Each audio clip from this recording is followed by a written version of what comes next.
तो सोचिए, एक पॉलिटिकल रैली, एक स्नाइपर की गोली और एक ऐसी हाई प्रोफाइल हत्या जिसने पूरे देश को हिलाकर रख दिया।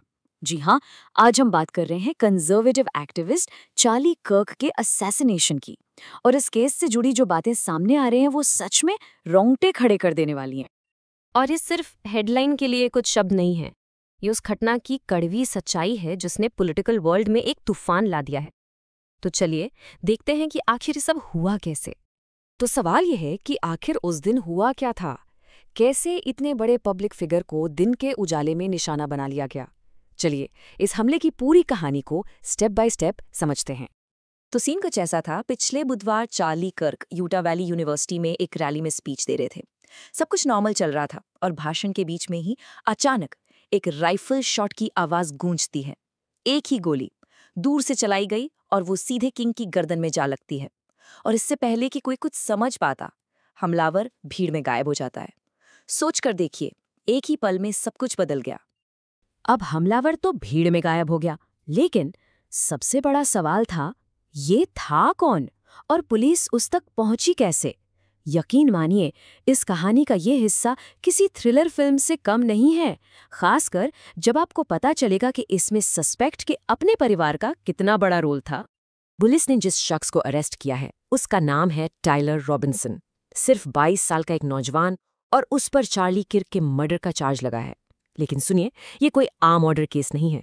उस पर चार्ज है एग्रीवेटेड मर्डर का, यानी संगीन हत्या, जो कि एक बहुत ही सीरियस आरोप है। और यहाँ इस कहानी में एक ऐसा मोड़ आता है जो बेहद ड्रामेटिक भी है और थोड़ा इमोशनल भी। ये मोड़ है रॉबिन्सन का अपना परिवार। जरा सोचिए, उसके पिता जो खुद एक सीनियर पुलिस ऑफिसर हैं, सर्विलेंस फोटोज में अपने ही बेटे को पहचान लेते हैं। उन्होंने टाइलर को समझाया कि वो सरेंडर कर दे, लेकिन जब टाइलर ने मना कर दिया तो परिवार ने एक यूथ पास्टर से मदद मांगी। और यहाँ एक और ट्विस्ट है, वो पास्टर एक यूएस मार्शल्स ऑफिसर भी थे। उन्हीं की मदद से आखिरकार टाइलर का सरेंडर हो पाया। तो सवाल उठता है कि पुलिस को रॉबिन्सन पर इतना यकीन क्यों है? आखिर उनके पास क्या सबूत है? अब हम देखेंगे कि प्रोसिक्यूटर्स ने कोर्ट के सामने क्या क्या पेश किया है, और इसमें डिजिटल एविडेंस भी है और फोरेंसिक एविडेंस भी। सबूतों की इस लिस्ट में शायद सबसे शॉकिंग है ये टेक्स्ट मैसेज। कोर्ट डॉक्यूमेंट्स के हिसाब से रॉबिन्सन ने अपने रूममेट को मैसेज किया, मैं उसकी नफरत से तंग आ गया था। कुछ नफरत ऐसी होती है जिससे आप बातचीत से नहीं निपट सकते। आप खुद सोचिए, ये तो एक तरह से सीधा सीधा कन्फेशन है जो साफ साफ मोटिव की तरफ इशारा कर रहा है। और बात यहीं खत्म नहीं होती। प्रोसिक्यूटर्स का तो ये भी दावा है कि रॉबिन्सन ने अपने घर पर एक नोट छोड़ा था, और उस नोट में क्या लिखा था? मुझे चार्ली किर्क को खत्म करने का मौका मिला है और मैं ये मौका लेने जा रहा हूं। मतलब ये नोट इस बात का सबसे बड़ा सबूत हो सकता है कि यह हमला अचानक नहीं बल्कि पूरी प्लानिंग के साथ किया गया था। डिजिटल एविडेंस के अलावा फोरेंसिक साइट से भी केस काफी स्ट्रांग लग रहा है।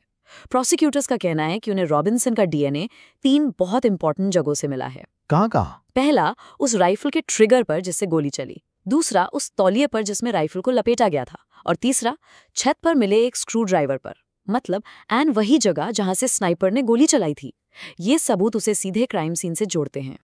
लेकिन सबसे बड़ा सवाल अभी भी वही है, आखिर कोई ऐसा करेगा क्यों? What's the motive?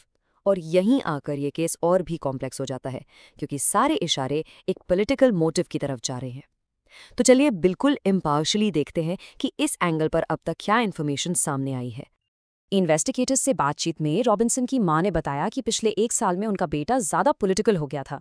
उनके मुताबिक उसका झुकाव लेफ्ट की तरफ बढ़ गया था और वो गे और ट्रांस राइट्स का ज्यादा समर्थन करने लगा था। अब ये इन्फॉर्मेशन उसके पॉसिबल मोटिव को समझने में एक जरूरी कड़ी हो सकती है। और शायद मोटिव का सबसे सीधा सबूत खुद रॉबिन्सन के शब्दों से ही मिलता है। ऐसा कहा जा रहा है कि उसने अपने पिता को बताया कि उसने ये सब क्यों किया। उसका जवाब था, क्योंकि चार्ली कर्क बहुत ज्यादा नफरत फैलाता है। ये एक स्टेटमेंट है जो इस हमले को सीधे सीधे किर्क के पब्लिक इमेज और उनके विचारों से जोड़ देता है। तो अब आगे क्या? रॉबिन्सन का फ्यूचर क्या है? चलिए अब देखते हैं कि लीगल प्रोसेस अभी कहाँ है और इस मामले के अंजाम कितने संगीन हो सकते हैं। तो अभी की स्टेटस रिपोर्ट ये है, डिफेंडेंट है टाइलर रॉबिन्सन, चार्ज है एग्रीवेटेड मर्डर यानी संगीन हत्या। उसको बेल नहीं मिली है, उसे बिना बेल के रखा गया है, और अब यूटा काउंटी अटॉर्नी का ऑफिस उस पर मुकदमा चलाएगा। और एक आखिरी बात जो इस केस को सबसे ज्यादा संगीन बना देती है वो ये है कि प्रोसिक्यूशन सिर्फ उम्र कैद या लंबी सजा नहीं मांग रहा, वो डेथ पेनल्टी यानी मौत की सजा की मांग कर रहे हैं। इससे आप अंदाज़ा लगा सकते हैं कि ये मामला कितना सीरियस है। तो आखिर में ये पूरा मामला हमें एक बहुत बड़े और सच कहूँ तो काफ़ी अनकंफर्टेबल सवाल के साथ छोड़ जाता है।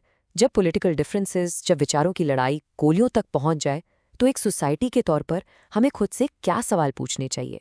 ये एक ऐसा सवाल है जिसका जवाब शायद हम सबको मिलकर सोचना होगा।